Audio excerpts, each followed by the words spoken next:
오늘 설교 제목은 고향에서 회복되다입니다. 한번 다 같이 한번 따라해 보실까요? 고향에서 회복되다. 네, 어쩌면 이곳이 고향이어서 이곳을 방문하신 분들도 오늘 있을 것이고, 또 다른 곳이 고향이라서 다른 곳으로 이동하신 성도님들도 많이 있을 겁니다. 어디든 고향이 있다는 것은 참 감사하고 또 기쁜 일이죠. 항상 고향에서 회복되실 수 있기를 바랍니다. 룻기는 사사기와 사무엘서를 매끄럽게 이어주는 이음새 역할을 해줍니다. 역사적인 측면에서 룻기는 이스라엘의 사사시대와 왕정시대를 이어주는 다리 역할을 하고 있습니다. 이스라엘의 역사에서 가장 어두웠던 시기는 언제였을까요? 네, 성가대가 없으니까 대답하는 사람이 너무 멀리 떨어져 있어서. 네. 이스라엘의 역사에서 가장 영적으로 어두웠던 시기는 언제였죠? 네, 그럴 거라 대답할 거라 예상하고 질문 던진 건데요. 이스라엘의 역사에서 가장 어두웠던 시기는 사실상은 애굽에서의 노예 시절입니다. 가장 어두웠던 시기고요. 출애굽 이후의 역사에서 가장 어두웠던 시기라고 하면 당연히 사사 시대일 것입니다. 드라마 제목인지 소설 제목인지는 잘 모르겠는데 이번 생은 처음이라 이런 말이 있죠. 보지는 않았지만 그런 드라마가 있다는 것은 아는데요. 그 이번 생은 처음이라는 말처럼 하나님의 백성으로서 가나안에 정착해서 살았던 게 처음인지라 이스라엘은 그야말로 그냥 서툴고 그리고 좌충우돌이었습니다. 모세도 없고 여호수아도 없는 상태에서 가나안 땅에서, 그것도 이방인들로 둘러싸인 악조건의 상황에서 이제 처음으로 하나님의 백성으로 살아가야 했던 이스라엘 백성들은 온갖 실패와 수치와 오욕의 역사를 써내려가고 있었습니다. 근데 여러분, 보통 처음에는 다 엉성할 수 있어요. 누구나 초보자는 다 그렇죠. 그렇지만 나중에 갈수록 어떻게 돼요? 좋아지잖아요. 좋은 모습을 보여주잖아요. 저의 사역지에서의 저의 첫 모습을 생각하면 부끄럽지요. 엉성하죠. 서툴죠. 근데 나중에 가면 조금 더 나아지지 않습니까? 그런데 처음에 엉성함이 시간이 갈수록 이스라엘 백성들의 모습은 조금씩 나아지는 것이 아니라 오히려 갈수록 더 악화되어서 사사기가 끝날 무렵에는 최악의 상황으로 치닫게 됩니다. 사사기를 읽고 난 후 대부분의 성도들은 아마도 어떻게 이런 자들이 하나님의 백성이라 할 수 있는가라고 생각할 것입니다. 사사기는 정말 어둡습니다. 악합니다. 비관적입니다. 비극적입니다. 동의하시죠? 마음속으로 강력하게 동의한 줄 믿습니다. 그런 사사기를 다 읽고 나서 그 다음에 뭐가 나와요? 룻기가 나오죠. 룻기를 딱 펼쳐서 읽게 되면 도무지 같은 시대라 말하기 어려울 정도로 완전히 딴 세상을 보는 듯한 느낌을 받게 됩니다. 어둡고 악하고 비극적인 이야기가 아니라 시종일관 따뜻함과 감동이 있습니다. 사사기를 읽으면서 느꼈던 이 영적인 채증과 답답함이 비로소 시원하게 내려가는 청량감마저 느끼게 됩니다. 그러면 사사기를 읽을 때 왜 우리는 답답함을 느끼게 됩니까? 바로 이스라엘이 하나님의 백성이면서도 율법과 상관없는 완전히 무법지대에 사는 모습을 보여주고 있기 때문입니다. 율법을 받은 백성이 있잖아요. 율법을 지켜야 하잖아요. 근데 율법을 제대로 안 지키는 거예요. 법이 있는데 법이 없는 것처럼 무법지대에서 살아가는 백성들의 모습을 보여줍니다. 이스라엘의 사사들조차, 사사기라고 하는 이름이 사사들 때문에 온 거 아닙니까? 이 이스라엘의 사사들조차 때로는 지나치게 인간적이고 악한 모습을 보여주며 때로는 하나님의 율법조차 제대로 지키지 않는 모습을 보여줍니다. 대표적으로 어떤 인물이 있습니까? 많은 인물이 있지만 그 중에 삼손을 들어볼 수가 있겠죠. 삼손은 엄청난 힘을 타고난 난세의 영웅이었지만 정작 그는 하나님의 나시린으로서의 법도 제대로 지키지 않았습니다. 게다가 삼손은 이스라엘의 지도자로서 자신이 먼저 본이 되어야 할 사람인데 정작 그가 이방 여인들만 쫓다가 인생을 망칠 뻔했습니다. 이방 여인을 쫓으면 안 되죠. 결혼하면 안 되죠. 근데 이방 여인하고 결혼하겠다고 또 그리고 이방 여인을 좋아하다가 인생을 망칠 뻔했습니다. 하지만 무법지대의 사사기의 이야기는 삼손의 이야기로 끝이 아니었습니다. 삼손의 이야기가 끝이 나면 더 비극적인 사건이 기다리고 있었습니다. 사사기 19장에는 한 레위 사람이 나오는데 이 레위 사람에게는 첩이 있었습니다. 근데 이 첩이 어떤 사정인지는 정확하게 알 수 없지만 친정집에 가 있었어요. 아마 싸웠겠죠. 픽 하고 털어져 가지고 나 몰라 집에 갈래 하고 딱 갔겠죠. 그래서 레위 사람이 이 여자의 집에 가서 이 첩을 다시 데려옵니다.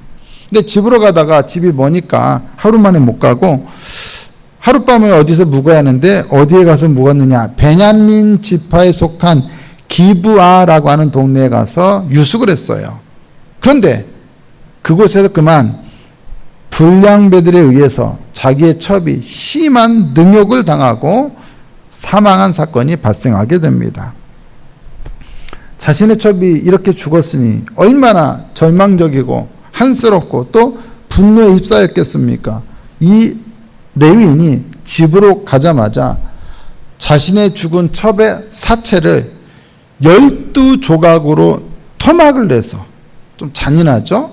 12조각으로 토막을 내서 이스라엘의 각 지파들에게 보냅니다.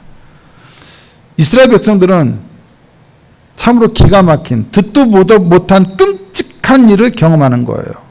아니 딱 받아봤는데, 누가 수포로 보내서 받아봤는데, 택배를 보내서 받아봤는데 뭐예요? 사람의 사체의 일부가 토막 내어져서 왔다. 받아본 사람 입장에서는 어때요? 너무도 잔인하고 너무도 끔찍하죠. 상상할 수도 없는 일이 지금 이스라엘 백성들 사이에서 일어난 거예요. 이런 끔찍한 일을 당한 이스라엘 사람들이 이게 웬일인가 하고 다 어디에 모여요? 미스바로 모였어요. 한 지역으로 미스바라고 하는 도시로 다 모였어요. 그리고 이 비극적이고 있을 수 없는 이 참담한 일이 베냐민 지파의 불량배들 때문에 일어난 일 때문인 것을 알게 되었습니다. 그래서 모든 이스라엘 사람들이 베냐민 지파에게 그 불량배들을 내놓으라고 요구합니다. 당연히 처벌해야죠. 이런 죄악을 이스라엘 백성들 가운데 있게 해서는 안 되고 당장 이 죄악을 씻어내야죠. 그런데 베냐민 지파가 그래도 같은 식구라고 가족이라고 유명한 말이 있잖아요. 우리가 나니가. 그죠? 이게 부산에서 있었던 말 아닙니까? 이 사람들을 내놓지를 않는 거예요. 거부하는 거예요. 불량배들은 내놓기 싫다는 거예요. 근데 그것뿐만이 아니라 그 불량배들을 어떻게든 처리하려고 하는 이 이스라엘 사람들을 대상으로 전쟁을 벌이는 거예요. 베냐민 지파 하나가. 이 싸움은 몇 대 몇입니까? 몇 대 몇이에요? 11대 1입니다. 이거는 싸움의 결과는 보나마나한 거예요. 베냐민 지파가 아무리 용맹스럽고 싸움을 잘해도 여러분 한 사람이 11명 상대로 이겨서 싸워서 이기는 경우는 드물잖아요. 그 영화에서나 그런 일이 있지 그런 일은 거의 드물어요. 이 전쟁으로 인해서 이스라엘의 12지파 중에 하나였던 베냐민 지파는 거의 몰살 직전까지 내몰리게 됩니다. 다행히도 그런 불상사가 일어나지는 않았지만 이 사건은 이스라엘 역사에 정말로 씻을 수 없는 잊지 못할 큰 상처를 남기게 됩니다. 이것이 바로 사사기에서 보여주는 하나님의 율법을 제대로 지키지 않는 백성들의 비참하고 악한 모습이었습니다. 사사기에 나오는 이야기들은 이것이 정말 하나님의 백성 이스라엘 중에서 일어날 수 있는 일인가 하는 생각이 들 정도로 참으로 끔찍하고 사악하며 비극적입니다. 집단 강간, 사체 토막, 지파 간 전쟁, 한 지파의 멸절 위기 등 이건 도무지 이스라엘 백성들 가운데서 있을 수 없는 일이어야 합니다. 룻기의 시대적 배경은 바로 이러한 사사 시대였습니다. 룻기 1장 1절을 보시면 이렇게 시작하죠. 사사들이 치리하던 때에, 이렇게 룻기의 이야기가 시작되고 있어요. 저기 지금 룻기의 아름다운 이야기가 펼쳐지고 하려고 하는 때에 저 바깥에서는 이토록 끔찍하고 잔인하고 비참한 일이 일어나고 있었던 거예요. 하지만 이 사사기의 어둡고 비극적이고 끔찍한 이야기와 대조적으로 룻기는 한결같이 환하고 따뜻하고 또 감동적이기까지 합니다. 같은 시대임에도 불구하고 이건 완전히 다른 세계입니다. 그렇지만 룻기라 할지라도 무조건 환하고 따뜻하지만은 않았습니다. 룻기의 시작은 사사기처럼 어둡고 비극적이었습니다. 베들레헴에 살던 나오미는 흉년이 들자 두 아들을 데리고 남편과 함께 모압으로 건너갑니다. 뭐 한 거예요? 오늘날로 치자면 옆나라로, 앞나라로 이민을 간 거예요. 이민을 갔어요. 예전에 우리나라 사람들이 아메리칸 드림 꿈꾸고 막 이민 갔잖아요. 요새는 뭐 캐나다 드림, 뭐 오스트레일리아 드림, 호주 드림이죠. 막 이렇게 막 가잖아요. 지금도 뭐 뉴질랜드고 막 지금도 가요. 그것처럼 이민을 간 거예요. 근데 안타깝게도 이 나오미 가정의 이민자로서의 삶은 실패로 끝이 납니다. 성공을 바라고 갔던 모압에서 나오미는 자기 남편과 두 아들을 모두 잃었습니다. 남은 것은 며느리 둘이었는데 이 며느리들은 다 모압 여인들이었습니다. 이방인들이었어요.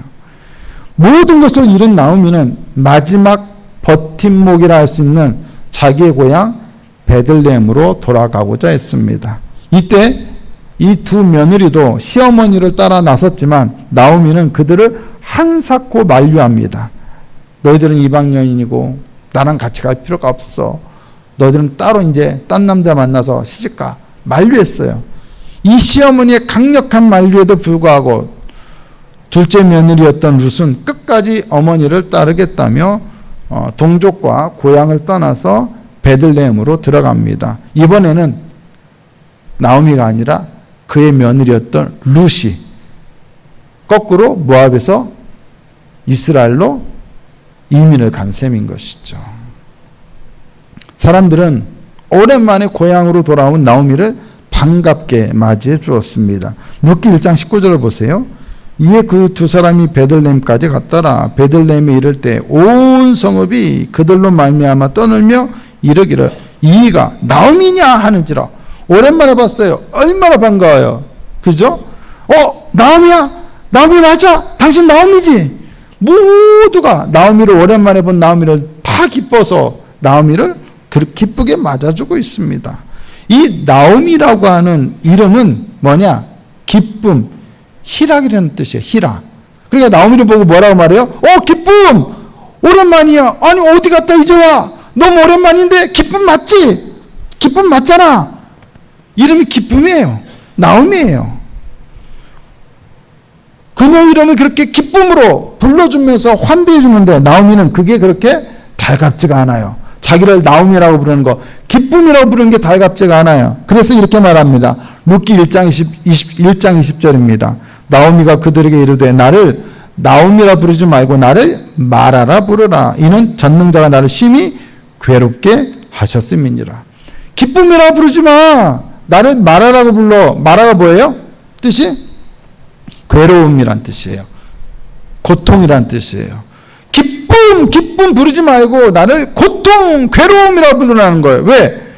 자기가 베들레헴을 떠날 때는 풍족했었는데 돌아올 때는 완전히 빈털터리로 돌아왔다는 거예요. 하나님께서 이렇게 만들었다는 거예요. 나를 괴롭게 만들었다는 거예요. 이렇게 괴로운데 나를 기쁨이라고 부른다는 게 말이 되냐? 내 삶이 기쁨이라는 게 말이 되냐? 내가 기쁨의 존재냐? 아니다. 나는 괴로운 존재고 나는 슬픈 존재고 아픈 존재다. 그러니까 차라리 나를 말하라 불러라 이렇게 사람들에게 요구합니다.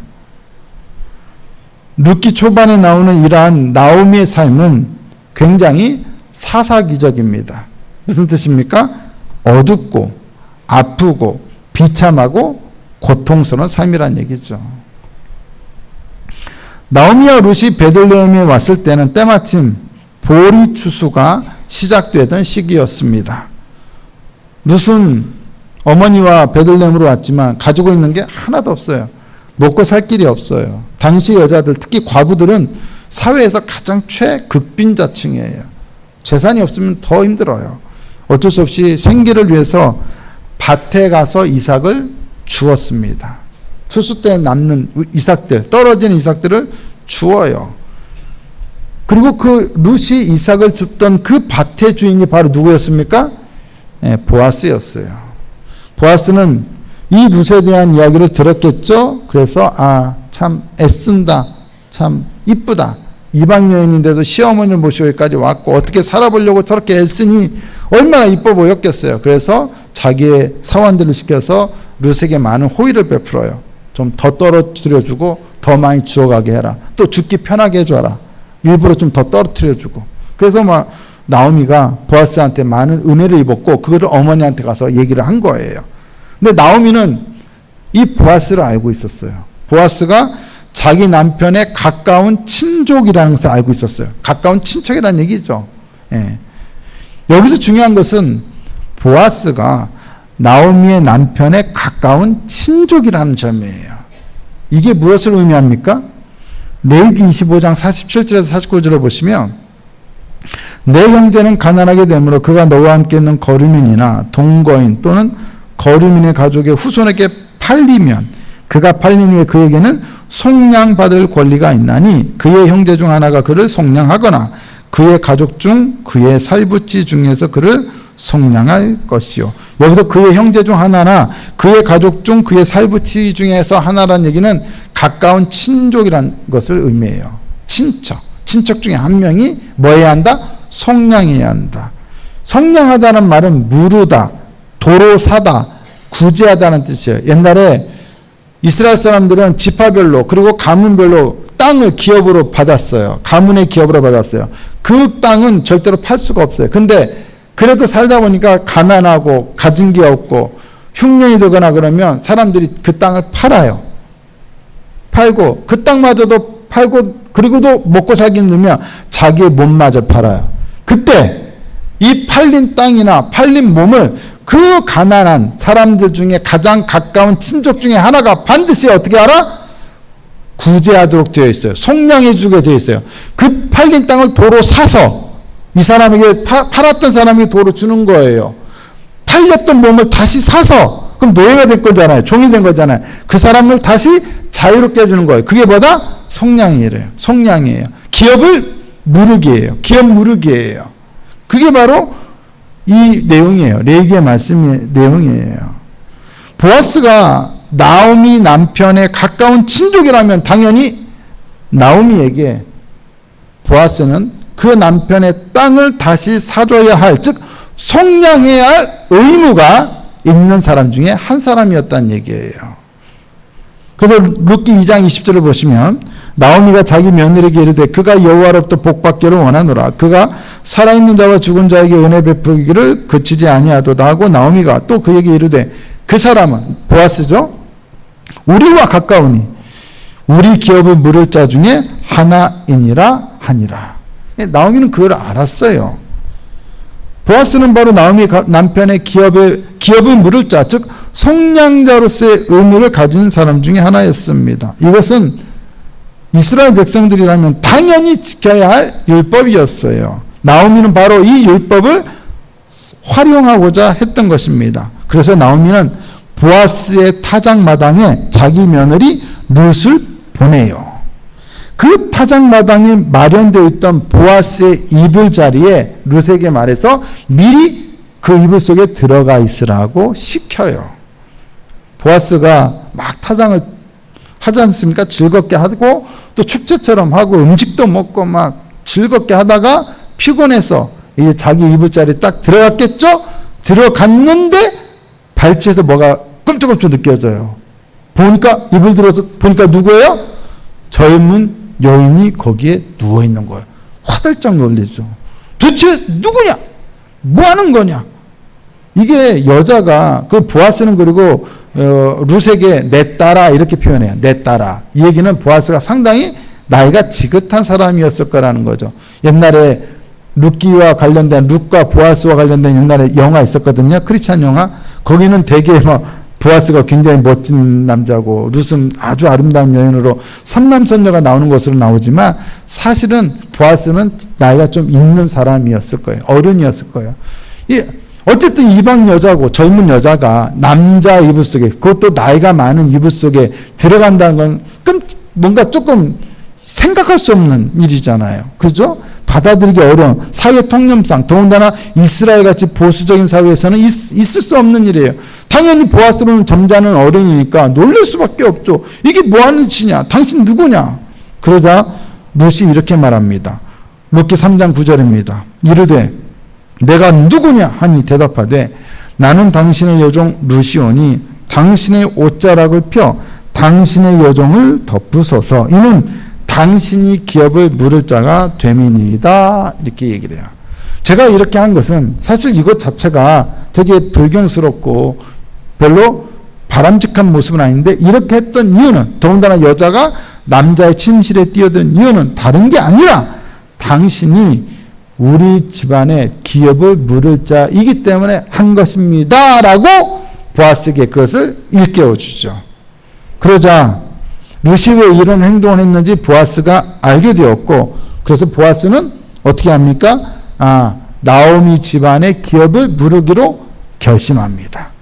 그리고 나오미 남편의 기업을 물을 뿐만 아니라 룻의 죽은 남편의 기업까지도 물으기로 결심합니다. 왜냐하면 나오미는 이미 나이가 많아서 애를 낳을 수가 없어요. 그죠? 그래서 나오미의 아들이었던 룻의 남편의 기업까지 물은 거예요. 그래서 어떻게 됩니까? 룻은 보아스와 결혼하게 되는 거예요. 오늘 본문은 그 이야기의 결말입니다. 룻을 아내로 맞이한 보아스는 아들을 낳게 됩니다. 원래는 나오미가 낳았어야 아들인데 나오미는 나이가 많아서 낳을 수가 없어요. 그런데 룻이 낳았어요. 마을의 여인들은 이 며느리가 나오미에게는 7 아들보다도 귀한 며느리인데 이 며느리가 아들을 낳았다라면서 하나님을 찬양하면서 나오미를 축하해 줍니다. 그리고 이 아들은 이름을 받게 되는데 오벳이라고 하는 이름을 갖게 됩니다. 오벳이라고 하는 이름은 종, 섬기는 자라는 뜻입니다. 근데 여러분, 중요한 질문이 나갑니다. 이 오벳이라는 이름을 누가 지어줬습니까? 보아스가 지어줬습니까? 나오미가 지어줬습니까? 아닙니다. 놀랍게도 아기의 아버지인 보아스도 아니고 아기의 할머니인 나오미도 아니고 아기의 엄마인 룻도 아니고 바로 나오미의 이웃 여인들이었습니다. 룻기 4장 17절 한번 보실까요? 그의 이웃 여인들이 그에게 이름을 지어주되 나오미에게 아들이 태어났다 하여 그 이름을 오벳이라 하였는데 그는 다윗의 아버지인 이새의 아버지였더라. 누가 이름을 지어줬다고요? 나오미의 혹은 보아스의 이웃 여인들. 쉽게 말하면 누가 지어줬다는 거예요? 동네 아줌마들이 지어줬다는 거예요. 오벳이라는 이름은 동네 아줌마들이 지어준 이름입니다. 여러분들 혹시 여러분들 이름 중에 동네 아줌마가 지어준 이름 있습니까? 있습니까? 저는 아무래도 그럴 수도 있겠다는 생각이 들어요. 외갓집에서 태어났다고 외석이라니. 이건 아무나 지을 수 있는 이름이잖아요. 아무래도 동네 아줌마가 이거 이름을 지어준 게 아닌가 합리적인 의심이 갑니다. 어쨌든 여러분 중에는 근데 최소한 저처럼 그렇게 이름이 지어진 사람은 없잖아요. 동네 아줌마가 지어준 이름 있습니까? 없잖아요. 원래 이스라엘에서 아기 이름은 누가 보통 지어줍니까? 할아버지가 지어주거나 아버지가 지어줍니다. 아니면 아버지나 할아버지가 없으면 엄마가 지어줍니다. 그런데 오벳의 이름은 베들레헴 동네에 아줌마들이 지어줬어요. 이것은 무엇을 의미하죠? 온 동네가 베들레헴 사람들 모두가 하나같이 이 아기의 출생을 기뻐하고 축하해주고 있다는 것을 의미합니다. 이 아기는 단지 나오미나 보아스, 룻의 기쁨만이 아니고 베들레헴 동네 사람 모두의 기쁨이라는 것이에요. 그렇다면 여러분, 룻기 진정한 주인공은 누구라는 것을 의미합니까? 누가 진정한 주인공이라는 겁니까? 나오미요? 아니면 룻? 아니면 보아스? 아닙니다. 바로 베들레헴입니다. 베들레헴 동네 전체가, 베들레헴 사람 모두가 주인공입니다. 베들레헴 사람들 모두가, 나오미의 고향 사람들 모두가 이 이야기의 주인공입니다. 나오미의 고향 베들레헴이 바로 이 룻기서의 진정한 주인공이라는 이야기입니다. 오벳의 출생으로 인해 나오미는 그동안 모든 시련, 고통, 아픔을, 상실을 보상하고도 남는 기쁨을 회복할 수 있었습니다. 그런데 여러분, 그 회복이 어디에서 이루어졌습니까? 바로 베들레헴입니다. 자신의 고향 베들레헴에서 이루어졌습니다. 하지만 주목해야 할 것은, 이 이야기는 나오미가 자신의 고향에서 회복되었다는 것으로 이야기를 끝내지 않고 있다는 것입니다. 룻기 4장 21절에서 22절입니다. 이게 진짜 룻기의 결론입니다.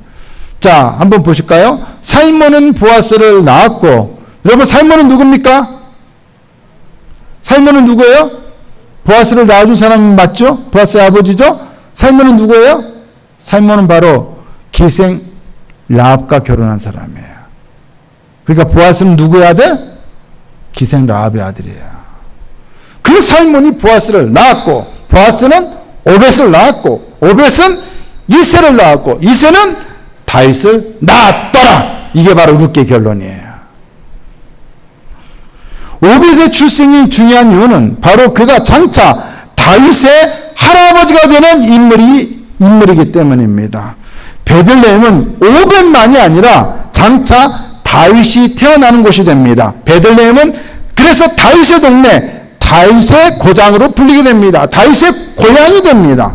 그리고 한참 시간이 흐르네, 그로부터 약 1000년 정도가 지난 후에 그것은 또 다른 다윗, 즉 다윗의 씨로 태어나 우리의 메시아가 되신 예수님이 태어나시는 곳이 됩니다.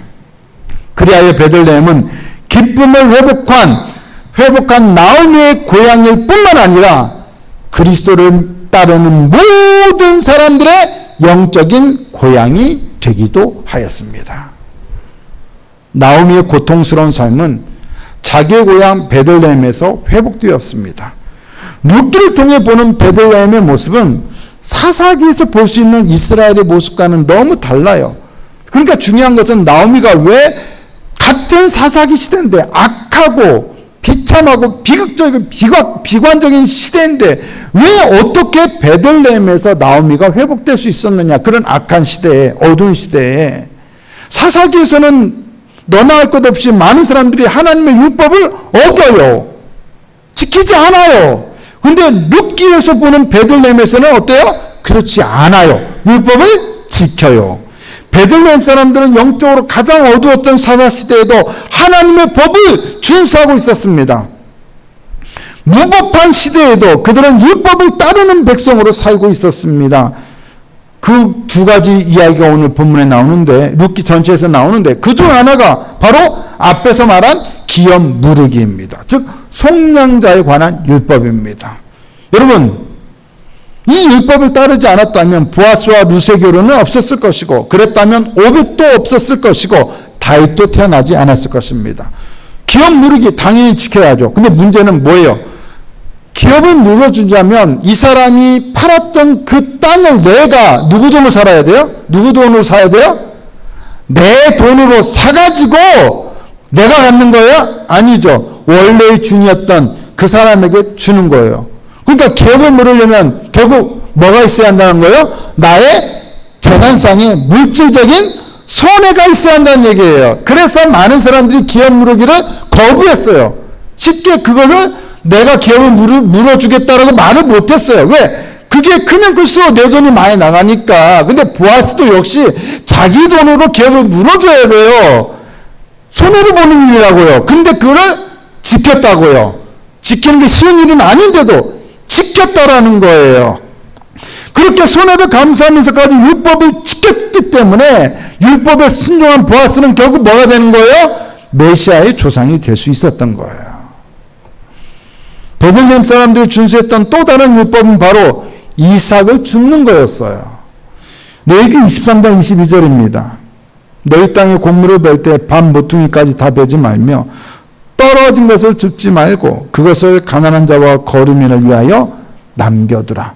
어차피 추수하다 보면 떨어진 게 있습니까? 없습니까? 있지요. 근데 그거 어떻게 알아? 줍지 말아라. 남겨둬라. 왜요?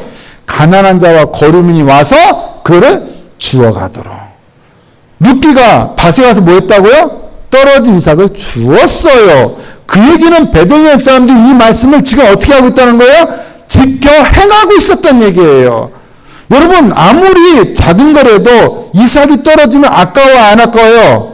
그거를 누가 낭비하고 싶겠어요? 왜 이삭을 줍도록 허용했겠어요?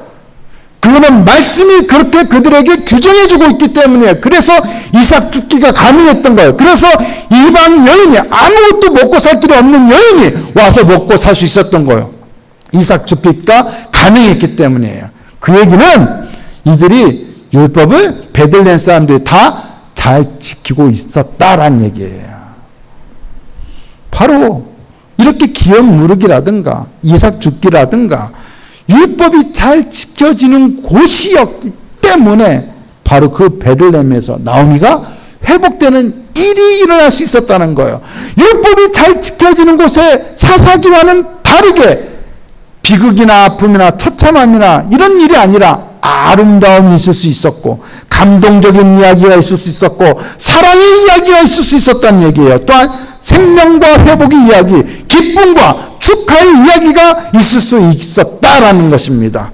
결국 율법이 지켜지는 곳, 말씀이 지켜지는 곳에서 우리는 바로 하나님의 이야기, 구원의 이야기, 메시아의 이야기를 발견하고 보게 되는 것입니다. 베들레헴은, 또 베들레헴 사람들은 율법을 잘 지킨 덕분에 예수님을 통해 인류를 구원하시려는 하나님의 구원 역사에서 가장 중요한 동네가 되었습니다. 모든 믿는 자들의 영적인 고향이 되었습니다. 그곳은 예수님의 이야기가 시작된 곳이 되었습니다. 메시아의 구속사역이 시작된 곳이 되었습니다. 생명과 구원의 이야기가 시작된 곳이 되었습니다. 이처럼 말씀을 온전히 지켜 행할 때 우리의 공동체는, 이 시대의 베들레헴인 우리 공동체는 베들레헴처럼 많은 사람들이 진정 우리의 주님이신 예수님을 만나게 되고 진정한 회복과 구원을 경험하게 되는 영적인 고향이 될 수 있습니다. 율법을 잘 지킨 사람들 덕분에 룻기는 장차 예수님을 통해 이루어질 일을 미리 보여주는 예표가 되었습니다. 보아스는 속량자로서의 그리스도를 예표합니다. 룻은 우리를 위해 희생하신 그리스도를 예표합니다. 나오미는 죄로 인해 모든 것을 잃었지만 속량자를 통해 구원받아 기쁨을 회복하게 되는 모든 죄인들을 예표합니다. 룻기의 이야기는 결국 이렇게 하나님과 우리의 이야기이며 우리들의 삶의 이야기이며 신앙과 회복과 구원에 관한 이야기가 되었습니다. 말씀이 있는 곳에 이와 같은 진정한 복, 회복의 복이 있습니다. 은혜가 있습니다. 사랑이 있습니다. 구원의 역사가 일어납니다. 룻기서의 베들레헴은 영적으로 어둡고 타락한 사사시대에도 하나님의 말씀을 꿋꿋하게 지켜나감으로써 결국 모든 믿는 자들의 영적인 고향이 되었습니다. 베들레헴은 힘든 환경 가운데에서도 하나님에 대한, 그 하나님의 말씀에 대한 한결같은 충성 때문에 나오미에게나 모든 믿는 사람들에게 회복을 주는 진정한 고향이 되었습니다. 고향이 왜 고향입니까? 그냥 단지 옛날 오래된 동네이기 때문입니까? 우리가 고향을 그렇게 생각하지는 않죠. 고향에 가면 변하지 않는 게 있어요. 변하지 않는 부모의 사랑, 변하지 않는 친구들과의 우정, 변하지 않는 항상 어릴 때의 추억이 늘 거기에 그대로 있습니다. 고향은 그래서 많은 사람들에게 쉽게 변화되지 않는 늘 그런 곳입니다. 나오미에게는 베들레헴이 그러한 고향이었습니다. 나오미가 고향 베들레헴에서 회복되었듯이 우리 모두도 우리의 고향으로 돌아가 회복되어야 합니다. 하나님의 말씀이 있는 곳, 하나님의 구원이 있는 곳, 하나님을 향한 찬양이 있는 곳, 하나님을 경외하는 곳, 하나님을 진실되게 예배하는 것이 바로 우리의 회복이 일어날 우리의 참다운 영적인 고향입니다. 그것이 교회 공동체가 될 수도 있고 사람이 될 수도 있고 어떤 시간이나 장소가 될 수도 있습니다. 무엇보다도 우리 한누리교회 공동체가 그러한 영적인 고향이 되어야겠습니다. 많은 사람들이 이곳에 와서 나오미처럼 다 잃고 왔는데 이곳에 와서 누구를 만납니까? 예수님을 만납니다. 그리고 오벳을 낳는 기쁨처럼 놀라운 새로운 삶의 열매를 낳게 되고 회복이 됩니다. 교회는 그런 곳이 되어야 합니다. 교회뿐만이 아닙니다. 여러분의 가정도 가족들이 모여서 그냥 먹고 막 누가 더 많이 먹어서 누가 더 많이 살지나 이 대회를 위해서 모이는 게 아니잖아요. 단지 먹고 즐기는 것만이 아니라 그 먹고 즐기는 가운데 사랑으로 격려하고 위로하면서 얼마나 사느라 힘들었니?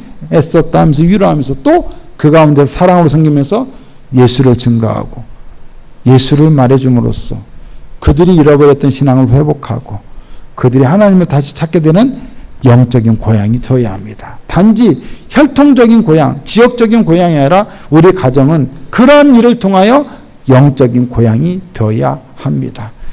말씀을 제대로 지키는 곳에 뭐가 있다고요? 고향이 있고 그 고향을 통하여 뭐가 된다고요?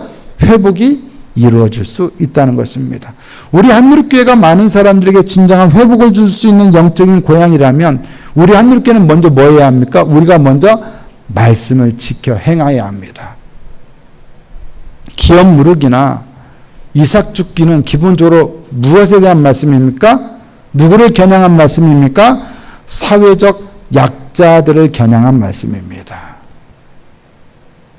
명절을 생각하면 우리는 우리 가족들과의 모임이나 만남을 생각하기 쉽지만 또 한편으로 생각하면 명절은 어떤 사람들에게는 즐거움과 행복의 연휴일 수 있지만 누군가에게는 외로움과 쓸쓸함의 시간일 수도 있어요. 그렇다면 우리는 우리의 즐거움과 우리 가족 간의 만남과 행복만을 생각하는 것이 아니라 누구를 생각해야 돼요? 우리 주변에 어려운 이웃들, 명절을 쓸쓸하게 보낼 수밖에 없는 이웃들을, 약한 자들을 생각해야 돼요. 기업 무르기나 이삭 죽기를 해야만 하는 사람들을 생각해야 돼요. 우리가 그런 사람들을 배려하고 생각할 때 우리가 진실로 말씀을 지키는 거예요. 우리에게 있는 물질은 바로 그런 사람들을 위해 쓰라고 주어진 겁니다. 우리만 많이 먹기 위해서 과일이고 생선이고 음식이고 막 쌓아두는 것이 아니라 우리가 먹을 것의 일부를 모아서 좀 나누고 섬기고 베풀 때 그것이 진짜 하나님의 말씀을 제대로 지켜 순종하는 것이고, 세상은 지금 사사기와 같아요. 몸통 서로 가지려고 자기 것만 챙기려고 욕심부리고 다른 사람 등쳐먹고 사기치고 막 별짓을 다 하는데 영적으로 가장 어둡고 사악한데, 그런데 베들레헴 같은 우리 교회 안에는, 성도들 안에는, 또 여러분의 가정 안에 뭐가 있어요? 베품이 있고 나눔이 있고 섬김이 있고 사랑이 있다면 이곳에서 뭐가 일어나요? 회복이 일어나게 되는 것입니다. 명절을 생각하면 물론 가족들 만나고 기본적으로 해야 할 게 뭐냐? 본가 갔다 와야 하니까 막 아이고 이거 뚫고 어떻게 갔다 오나 이걸 먼저 생각하게 되는데, 기본적으로 또 하나 담임 목사로서는 모든 성도들이 다 안전하고 은혜롭게 또 행복하게 명절을 잘 보냈으면 하는 바람과 더불어 그러지 못한 명절을 보내는 사람들이 눈에 어른거리고 눈에 밟혀요. 어떻게 그들을 돕고 격려하고 위로해야 할까? 그런 마음이 늘 있어요. 사랑하는 성도 여러분, 여러분들도 같은 마음으로 주변을 돌아보십시오. 그러면 바로 그러한 섬김과 베품과 나눔을 통해서 또 다른 나오미가 회복되는 일이 일어나게 될 것입니다. 우리는 늘 말씀대로 하나님을 예배하며 말씀대로 사랑으로 섬기는 가운데, 그리하여 나오미와 같은 또 다른 사람들이 이 공동체에 왔을 때 그것 자체로 회복이 되고 은혜가 되고 놀라운 생명과 구원을 경험하게 되는 은혜가 있어야 할 줄로 믿습니다. 명절을 맞아 우리 모두가 그러한 영적인 고향이 될 수 있는 가정이 되고 그리고 교회가 될 수 있기를 소망합니다. 당부드리고 싶은 것은 가족들이 모일 때 가급적 너는 왜 이러니 저러니 이런 얘기하지 말고 격려하고 위로하면서 예수님의 사랑으로 축복하시고 그리고 예수의 사랑을 증거하십시오. 그래서 그들이 다시 주님께로 돌아오게 하는 역사가 일어날 수 있도록 힘써 섬기시고 사랑으로 효하시고 또 사랑으로 자식들을 아껴주시고 그렇게 사랑으로 가족들 모두가 하나 되고 화목할 수 있는 귀하고 복된 명절이 되므로 참다운 영적인 고향에서 회복의 역사가 일어나는 여러분의 연휴 명절 기간이 되고 여러분의 가정이 다 되실 수 있기를 예수님의 이름으로 축복합니다.